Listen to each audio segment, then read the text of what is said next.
Le diable tremble lorsqu'un chrétien commence à comprendre la puissance de la prospérité dans le royaume de Dieu. Il ne tremble pas parce que vous chantez simplement une chanson le dimanche matin. Il ne fuit pas parce que vous murmurez une prière timide. Mais lorsque vous vous levez avec la foi dans votre cœur et la richesse dans votre main, tout le royaume des ténèbres tremble. Pourquoi ? Parce que la bénédiction financière dans les mains d'un croyant devient une épée qui détruit les œuvres de Satan. Elle devient un feu qui finance le renouveau, un fleuve qui se déverse dans les nations avec l'évangile de Jésus-Christ. Satan connaît cette vérité et c'est pourquoi il lance ses batailles les plus acharnées contre votre prospérité. Bien-aimés, vous devez comprendre cela. La pauvreté dans la vie d'un croyant n'est pas accidentelle. C'est une stratégie démoniaque. D'anciennes sorcières qui sont sorties des ténèbres pour entrer dans la lumière du Christ ont confessé ouvertement que l'une des plus grandes missions des assemblées de sorcellerie est d'arrêter le flux d'argent entre les mains des chrétiens. Elles ont conçu des malédictions, elles ont invoqué des sorts. Ils ont érigé des barrières démoniaques non pas pour vous empêcher de prier, ni pour vous empêcher d'aller à l'église, mais pour vous empêcher de prospérer. Car un chrétien qui prie sans ressources est limité, mais un chrétien qui prie avec des ressources devient inarrêtable.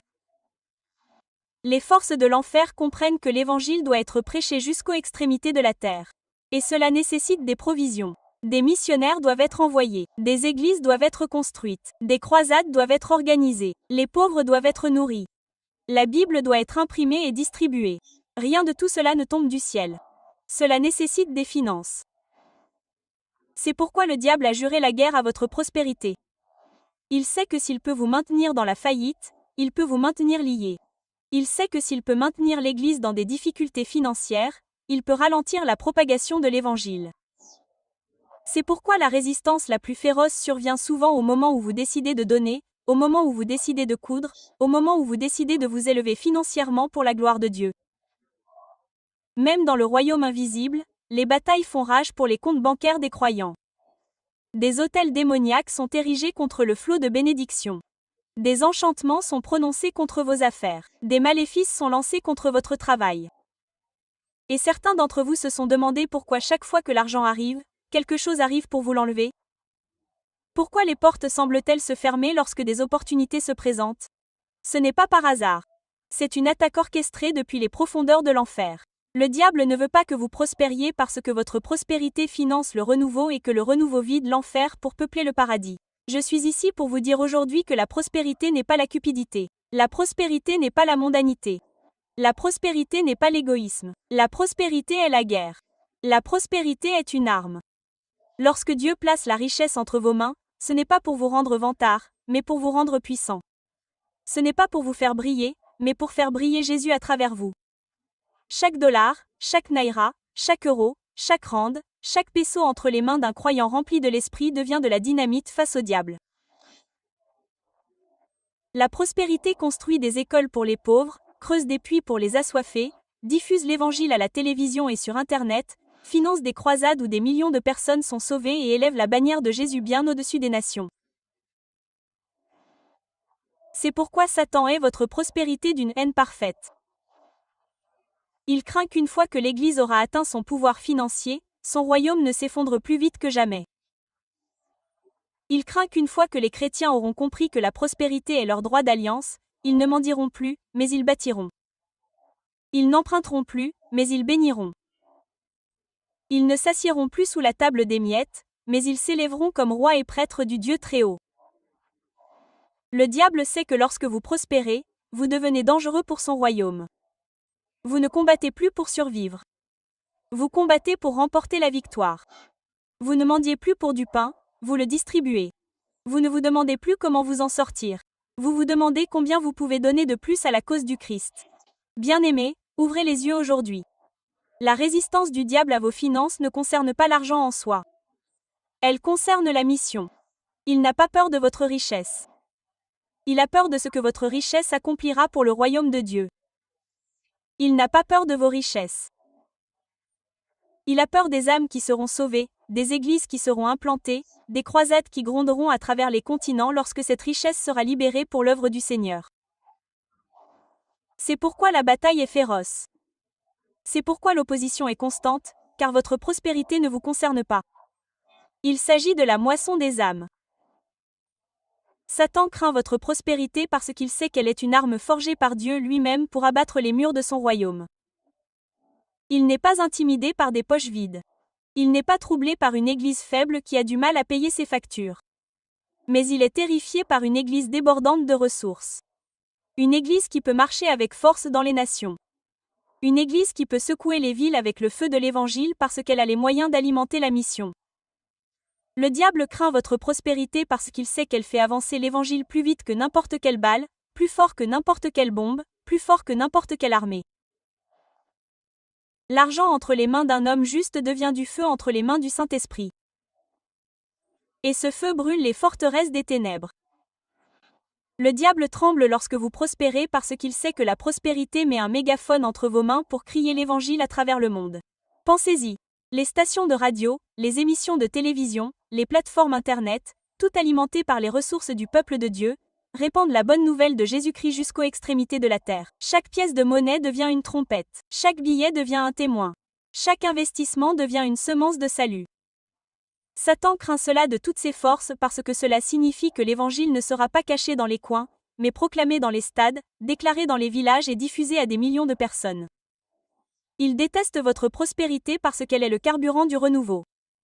Lorsque vous prospérez, vous ne mendiez plus pour survivre. Vous financez une révolution. Vous ne dites plus « Seigneur, donne-moi juste assez pour m'en sortir », mais vous déclarez « Seigneur, donne-moi assez pour ébranler les nations pour ta gloire ». C'est le langage de la prospérité et il terrifie l'enfer. Le diable sait que l'évangile n'est pas bon marché. Il sait que les missions coûtent de l'argent. Il sait que les croisades nécessitent de la logistique, des systèmes de sonorisation, des transports, des logements et du matériel. Il sait que si les croyants s'élèvent dans la prospérité, l'évangile couvrira la terre comme les eaux couvrent la mer. Alors que fait-il? Il fait la guerre à votre prospérité. Il envoie des obstacles, des retards et des diversions. Il se bat avec tout son arsenal pour maintenir le peuple de Dieu financièrement faible parce qu'il sait qu'une église faible ne peut pas avancer au rythme du ciel. Satan craint également votre prospérité parce que la prospérité brise l'esprit de dépendance envers lui. Écoutez-moi bien. Le diable veut que vous dépendiez du système mondial, du crédit, des dettes et des miettes.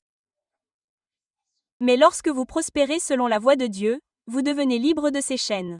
Vous n'êtes plus esclave de l'économie de Babylone. Vous êtes aligné sur l'économie du ciel. Vous ne mendiez plus Pharaon pour des ressources. Vous pillez l'Égypte et repartez avec le butin.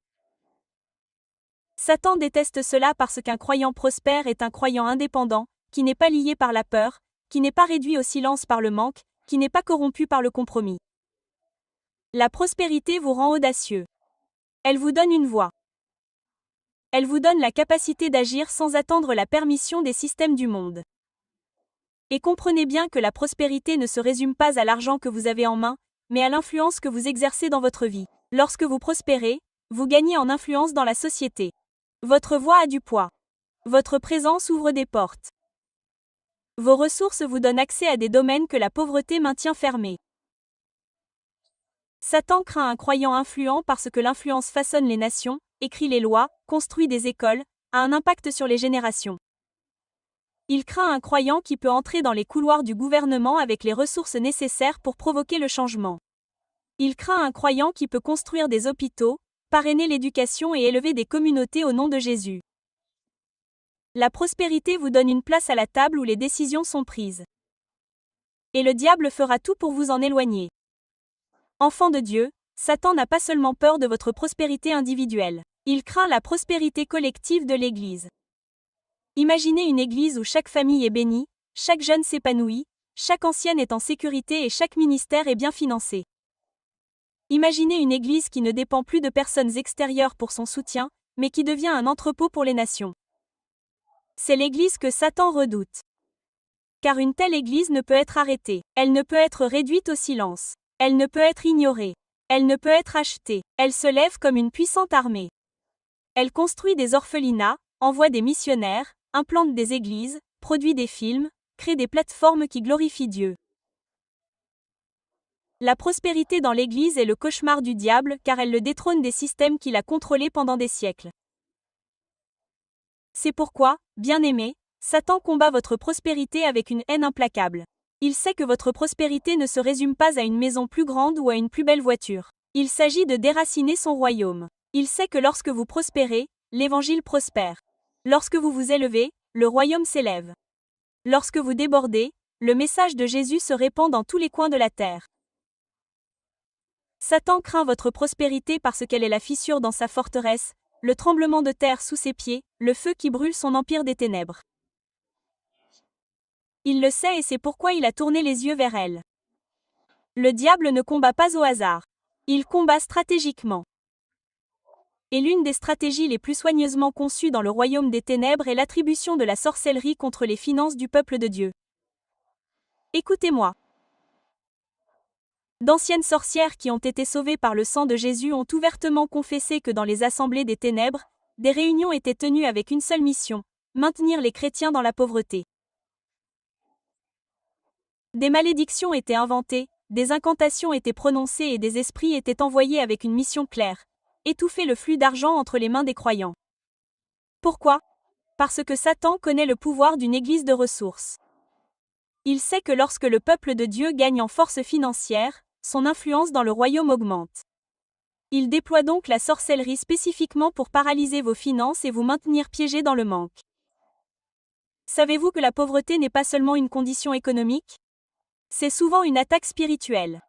Souvent, lorsque vous observez des schémas étranges dans vos finances, ce n'est pas par accident. Lorsque vous travaillez dur mais que vous voyez peu de retour. Lorsque les portes semblent se fermer sans raison. Lorsque des pertes inattendues surviennent juste au moment où vous êtes sur le point de vous élever. Ce sont souvent les empreintes digitales de la sorcellerie. Dans le domaine spirituel, des flèches sont tirées pour épuiser vos ressources. Les pouvoirs démoniaques sont chargés de créer des urgences sans fin afin que ce qui entre s'en aille immédiatement. C'est la mission de la sorcellerie de vous faire tourner en rond dans la frustration. Vous cherchez toujours à atteindre mais ne tenez jamais, vous vous efforcez toujours mais ne prospérez jamais. La sorcellerie cible vos finances car les finances sont le carburant du destin. Si Satan peut paralyser vos ressources, il peut retarder votre appel. S'il peut vider vos poches, il peut faire taire votre voix. C'est pourquoi certains croyants font des rêves étranges où ils perdent de l'argent, voient leur portefeuille disparaître ou travaillent en vain dans le monde des rêves. Ce ne sont pas de simples imaginations. Ce sont des signes de vol spirituel. La Bible dit que le voleur vient pour voler, tuer et détruire. Et la sorcellerie est l'un de ces outils. Par le biais de rituels, de sacrifices et de malédictions, l'ennemi assigne des agents démoniaques pour bloquer vos transactions commerciales, faire échouer votre carrière et dévorer votre récolte. Et laissez-moi vous dire, bien-aimés, que la sorcellerie ne se présente pas toujours sous des apparences évidentes. Elle opère subtilement, manipulant les circonstances, influençant les gens, créant des retards, provoquant des conflits au moment même où une promotion est proche. Un contrat peut échouer à la dernière minute. Une opportunité peut disparaître sans explication. Une relation qui aurait pu ouvrir des portes peut soudainement s'effondrer. Ce ne sont pas des coïncidences. Ce sont des attaques orchestrées par l'enfer pour vous empêcher de prospérer. Satan sait que s'il peut vous maintenir en difficulté financière, il peut vous distraire de votre mission spirituelle. Au lieu de construire le royaume, vous êtes consumé par la survie. Au lieu de prêcher l'évangile, vous vous préoccupez des factures. C'est le dessein cruel de la sorcellerie contre vos finances. D'anciens occultistes ont avoué qu'ils avaient reçu pour instruction de prononcer des paroles dans les foyers chrétiens, déclarant le manque et l'insuffisance. Ils ont été envoyés pour enterrer des charmes dans le sol des entreprises, pour lancer des malédictions sur les marchés, pour murmurer des sorts dans l'atmosphère contre les familles. Ils ont compris que s'ils pouvaient contrôler le flux d'argent, ils pourraient contrôler la force de l'Église. Et de nombreux croyants, ignorants de ces stratagèmes, vivent sous des plafonds invisibles, ne parvenant jamais à atteindre l'abondance que Dieu leur a promise. Mais la mission ne s'arrête pas aux individus. Elle s'étend aux nations. Des régions entières sont ensorcelées par la pauvreté parce que la sorcellerie a été intronisée sur leurs économies. La corruption, la mauvaise gestion et les cycles sans fin de manque sont souvent motivés par une influence démoniaque conçue pour maintenir les nations dépendantes, les maintenir faibles et empêcher l'évangile de s'élever d'elles avec puissance. Le diable craint une nation prospère sous la direction de Dieu parce qu'une telle nation peut financer un renouveau mondial. Il assigne donc la sorcellerie au niveau personnel et territorial pour lier les ressources et maintenir l'Église en activité alors qu'elle devrait être en plein essor. Enfants de Dieu, reconnaissez la bataille. La sorcellerie contre vos finances est réelle. Au moment où vous vous levez pour donner généreusement, au moment où vous vous engagez à construire l'Église, au moment où vous vous engagez à vous investir dans l'œuvre de Dieu, vous remarquerez une résistance. Pourquoi ? Parce que l'enfer a envoyé des forces pour couper les lignes d'approvisionnement du royaume. Ils savent que si vous prospérez, le message de Jésus sera imparable. Si vous prospérez, les pauvres seront nourris, l'évangile sera prêché et un renouveau éclatera. C'est pourquoi les attaques sont si féroces et si persistantes, car ce sont des missions stratégiques depuis les profondeurs des ténèbres. La parole de Dieu est le marteau qui brise les chaînes de la pauvreté. Ce n'est pas la philosophie humaine, ni la théorie économique, ni les slogans de motivation. C'est la parole éternelle qui porte le pouvoir de briser le dos du manque et de libérer la bénédiction du ciel. La pauvreté n'est pas simplement une condition de poche vide. C'est une forteresse dans l'esprit, une forteresse de mensonges que Satan construit dans l'esprit des croyants pour les maintenir liés. Il murmure, « Vous n'aurez jamais assez. Vous aurez toujours du mal. La prospérité n'est pas pour vous. » Et de nombreux chrétiens trompés par cette voie vivent en dessous de leur héritage. Mais la Bible déclare le contraire. La Bible dit, « La bénédiction du Seigneur enrichit, et il n'y ajoute aucune douleur. » La Bible dit, « Bien-aimé, je souhaite que tu prospères à tous égards et sois en bonne santé, comme prospère l'état de ton âme. » La Bible dit, « Christ s'est fait pauvre afin que par sa pauvreté vous soyez enrichis. » Ce ne sont pas les opinions des hommes. Ce sont les décrets du ciel. Lorsqu'un croyant s'empare de la parole, les forteresses de la pauvreté commencent à s'effondrer. La parole est lumière. Et quand la lumière brille, les ténèbres ne peuvent lui résister. La pauvreté prospère dans l'ignorance, mais la révélation la détruit. Lorsque vous découvrez dans les Écritures que Dieu n'est pas un avare, qu'il est un Père généreux, qu'il possède le bétail sur 1000 collines, que l'argent et l'or sont à lui, vous réalisez que la pauvreté est un mensonge que vous n'êtes pas obligé d'accepter. Le diable veut vous faire croire que la prospérité est réservée à quelques-uns. Mais la parole révèle quelle est la part de l'alliance de chaque enfant de Dieu. Le diable veut vous faire croire que le manque vous rend saint. Mais la parole révèle que l'abondance est le dessein de Dieu afin que vous puissiez être une bénédiction pour les autres. Comprenez cela. La pauvreté n'est pas brisée par le souhait. Elle est brisée par la parole. La Bible est un contrat spirituel qui garantit votre héritage en Christ. Tout comme Israël a hérité de la terre promise par la parole de Dieu, vous héritez de la prospérité par la parole de Dieu. Chaque promesse de provision dans les Écritures est une arme. Chaque verset sur l'abondance est une munition. Lorsque vous la prononcez, vous tirez des balles sur l'ennemi du manque. Lorsque vous la déclarez, vous renversez des forteresses. C'est pourquoi le diable se bat pour maintenir les croyants dans l'ignorance de la parole. Il ne veut pas que vous connaissiez la vérité, car il sait que la vérité vous rendra libre. Regardez Jésus dans le désert. Le diable est venu avec des mensonges, mais Jésus l'a vaincu par la parole. Il est écrit, « Cette même épée de l'esprit réduira la pauvreté lorsque vous la manierez. » Ne vous contentez pas de lire la parole, déclarez la parole, prononcez-la dans votre atmosphère, prophétisez-la sur votre vie. Lorsque les factures s'accumulent, dites, « Mon Dieu pourvoira à tous mes besoins selon sa richesse, avec gloire, en Jésus-Christ. » Lorsque le manque menace, dites, « Le Seigneur est mon berger, je ne manquerai de rien. » Lorsque la peur murmure, déclarez, « J'ai été jeune et je suis vieux. Et je n'ai pas vu le juste abandonné, ni sa descendance mendier son pain. » Chaque fois que vous prononcez la parole, vous brisez l'épine dorsale de la pauvreté. Et la parole ne change pas seulement votre confession, elle transforme votre état d'esprit. De nombreux croyants sont piégés parce qu'ils pensent petit, attendent peu et ne rêvent que de survie. Mais la parole élargit votre vision. Elle vous apprend à penser comme un roi, à vous attendre à l'abondance, à marcher en héritier de Dieu. La Bible dit que vous êtes cohéritier avec Christ. Si Christ ne manque de rien, pourquoi le devriez-vous ? La Bible dit que Dieu nous a bénis de toutes les bénédictions spirituelles dans les lieux célestes. Si le compte du ciel est plein, pourquoi votre compte devrait-il être vide ? Lorsque la parole renouvelle votre esprit, vous cessez de vous voir comme un mendiant et vous commencez à vous voir comme un distributeur. Vous cessez de dire que je ne peux pas et vous commencez à dire qu'avec Dieu tout est possible. Les forteresses de la pauvreté sont également brisées lorsque vous obéissez à la parole. Les promesses de Dieu ne doivent pas seulement être lues, mais mises en pratique. La Bible dit, « Donnez et il vous sera donné. » La Bible dit, « Apportez toutes les dîmes à la maison du trésor et j'ouvrirai les écluses des cieux. » La Bible dit, « Celui qui sème peu moissonnera peu. Mais celui qui sème abondamment moissonnera abondamment. » Chaque instruction de Dieu comporte une percée financière.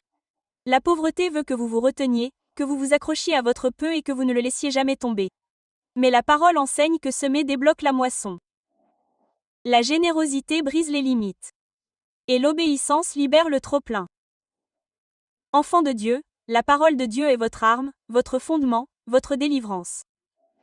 Le diable peut proférer des malédictions, mais la parole est plus forte. Le diable peut envoyer de la sorcellerie, mais la parole est plus tranchante. Le diable peut essayer de murmurer des mensonges, mais la parole est plus forte. Lorsque vous vous tenez sur les promesses, la pauvreté ne peut pas vous retenir. Lorsque vous déclarez les Écritures, le manque doit s'incliner. Lorsque vous obéissez aux instructions, l'abondance doit couler. La parole est la clé qui ouvre les entrepôts du ciel et ferme les portes de la pauvreté. Enfant de Dieu, vous n'êtes pas laissé sans défense contre les stratagèmes du diable.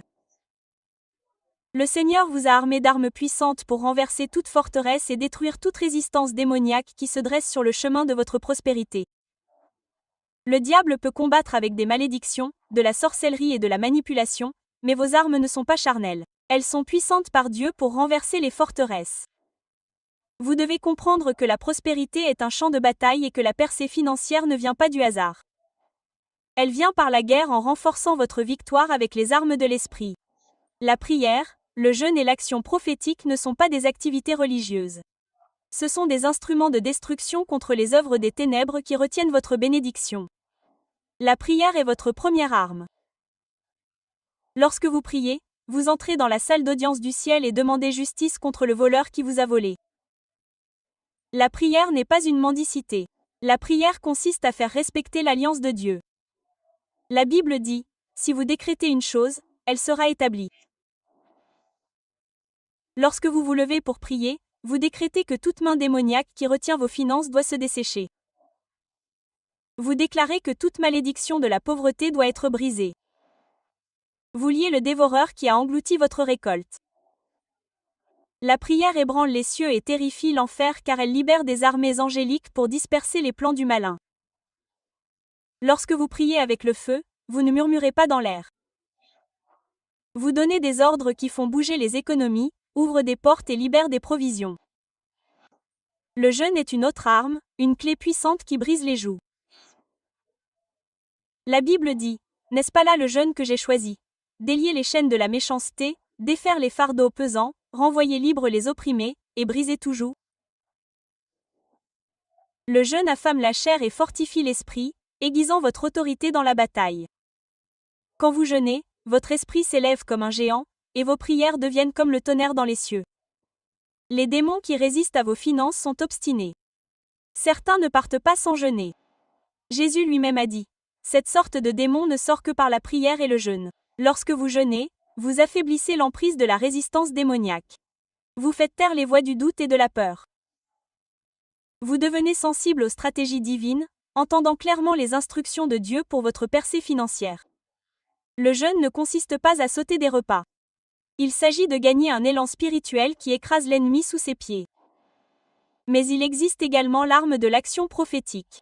Tout au long des Écritures, Dieu a utilisé des actes prophétiques symboliques pour libérer sa puissance. Moïse a tendu sa verge et la mer Rouge s'est ouverte. Josué a marché autour de Jéricho et les murs sont tombés. Élisée a dit à une veuve de verser de l'huile dans des vases vides et l'huile n'a jamais manqué. Ces actions prophétiques ne sont pas des rituels. Ce sont des actes d'obéissance qui déclenchent une intervention surnaturelle. Dans la guerre financière, le don prophétique est l'une des plus grandes armes. La Bible dit, « Donnez et il vous sera donné. » Une bonne mesure serrée, secouée et qui déborde. Quand vous semez dans l'œuvre de Dieu, vous ne perdez pas. Vous êtes en alerte. Votre semence parle plus fort que les malédictions. Votre offrande détruit les autels de la pauvreté. Votre dîme réprimande le dévoreur. Le diable tremble lorsque les croyants donnent, car chaque semence devient une épée contre son royaume. L'adoration est également une arme lorsque vous élevez votre voix pour louer malgré le manque. Vous humiliez le diable. Il s'attend à ce que vous pleuriez, mais au lieu de cela, vous vous réjouissez. Il s'attend à ce que vous vous plaigniez, mais au lieu de cela, vous magnifiez Dieu. La louange confond l'ennemi. Lorsque Paul et Silas ont loué Dieu en prison, les chaînes se sont brisées et les portes se sont ouvertes. Lorsque vous adorez au milieu d'une bataille financière, le ciel ébranle la terre en votre faveur. Votre louange devient une déclaration prophétique selon laquelle Jéhovah Jireh est votre pourvoyeur et qu'aucun démon en enfer ne peut l'arrêter. Ne sous-estimez pas l'arme de la parole parlée. Votre bouche n'est pas faite pour le silence. Elle est faite pour la guerre. La Bible dit que la mort et la vie sont au pouvoir de la langue. Vous pouvez parler de la vie dans la bouche. Vos finances ou la mort. Lorsque vous déclarez les promesses de Dieu à haute voix, vous ne récitez pas de poésie. Vous imposez la victoire. Les démons reconnaissent l'autorité et s'inclinent devant la parole prononcée avec foi. Chaque jour, vous devez décréter « Je suis béni, je ne peux manquer de rien. Le Seigneur est mon berger. La richesse et les biens seront dans ma maison. L'œuvre de mes mains est bénie. Les écluses des cieux sont ouvertes sur moi. » Ce ne sont pas de vaines confessions, ce sont des armes. Des flèches qui percent l'atmosphère et démantèlent l'emprise de l'ennemi. Enfant de Dieu, le diable a peut-être des armes, mais les vôtres sont plus grandes. La prière ébranle les cieux. Le jeûne brise les chaînes. Les dons prophétiques libèrent la moisson. L'adoration trouble l'ennemi. La parole démolit les forteresses. Lorsque vous maniez ces armes, aucune puissance des ténèbres ne peut arrêter votre prospérité. Le diable peut résister, mais il ne peut pas prévaloir. Lorsque vous vous élevez dans la guerre spirituelle, vous ne combattez pas pour la victoire. Vous combattez à partir de la victoire, renforçant ce que Christ a déjà accompli. Lorsque les chaînes sont brisées, de la pauvreté sont brisées et que le pouvoir de la sorcellerie est brisé, le croyant ne se contente pas de ramper vers un peu de survie. Non, il marche dans la bénédiction débordante de Dieu. Débordant signifie plus qu'assez. Une abondance qui déborde, une provision qui ne peut être contenue. La Bible dit « Ma coupe déborde, pas à moitié pleine, pas presque vide, mais elle déborde. » C'est le langage du ciel. Dieu n'est pas le Dieu du juste assez. Il est le Dieu du plus qu'assez. Et lorsqu'il vous bénit au point que les autres autour de vous sont touchés par le trop-plein. Marcher dans la bénédiction signifie que vous ne courez plus après la survie. La survie commence à vous courir après. Les portes s'ouvrent avant que vous ne frappiez. La faveur vous suit partout où vous allez. Les opportunités vous cherchent parce que la main du Seigneur repose sur vous. Marcher dans la bénédiction débordante, c'est vivre sous un ciel ouvert. La Bible dit « J'ouvrirai les écluses des cieux et je répandrai sur vous une bénédiction qu'il n'y aura pas assez de place pour recevoir. » Pouvez-vous imaginer cela? Des bénédictions si abondantes que vous n'avez pas de place pour les stocker. Ce n'est pas un langage poétique, c'est la réalité divine. Dieu ne verse pas ses bénédictions au compte-gouttes, il les déverse. Et lorsqu'il les déverse, il ne s'arrête pas à la mesure de vos capacités. Il les submerge jusqu'à ce que vous soyez obligés d'agrandir votre tente, d'étendre vos frontières et d'élargir votre vision. Le débordement vous pousse au-delà de vous-même. Il vous oblige à construire pour les autres, à bénir les nations, à financer l'œuvre de Dieu bien au-delà de vos propres besoins. Marcher dans la bénédiction signifie marcher dans la faveur divine. La faveur, c'est quand les portes s'ouvrent sans explication, quand les hommes font tout leur possible pour vous aider, quand les systèmes s'alignent pour vous élever plus haut. Joseph était un esclave. Pourtant, la Bible dit que le Seigneur était avec lui et qu'il prospérait dans la maison de Pipée. Même en prison, Joseph prospérait parce que la main de Dieu était sur lui. C'est cela la faveur. Elle l'emporte sur les circonstances. Elle défie la logique. Elle vous élève même lorsque tout le reste travaille contre vous. Quand vous marchez dans le débordement, bénédiction, vous cessez de dépendre de la chance et vous commencez à fonctionner en faveur divine. Les gens peuvent se demander pourquoi cela fonctionne toujours pour lui. Pourquoi cela arrive-t-il toujours pour elle? La réponse est simple. La bénédiction débordante de Dieu vous a distingué. Mais la bénédiction débordante n'est pas seulement financière. C'est la plénitude dans tous les domaines de la vie. Le diable peut essayer de vous limiter à l'argent, mais la bénédiction de Dieu touche votre santé, vos relations, votre paix, votre influence, votre héritage. La Bible dit « La bénédiction de l'Éternel enrichit et n'ajoute aucune tristesse avec elle. » La vraie bénédiction n'apporte pas de stress. Elle apporte du repos. La vraie bénédiction ne brise pas les familles. Elle les construit. La vraie bénédiction ne vous éloigne pas de Dieu. Elle vous rapproche de lui.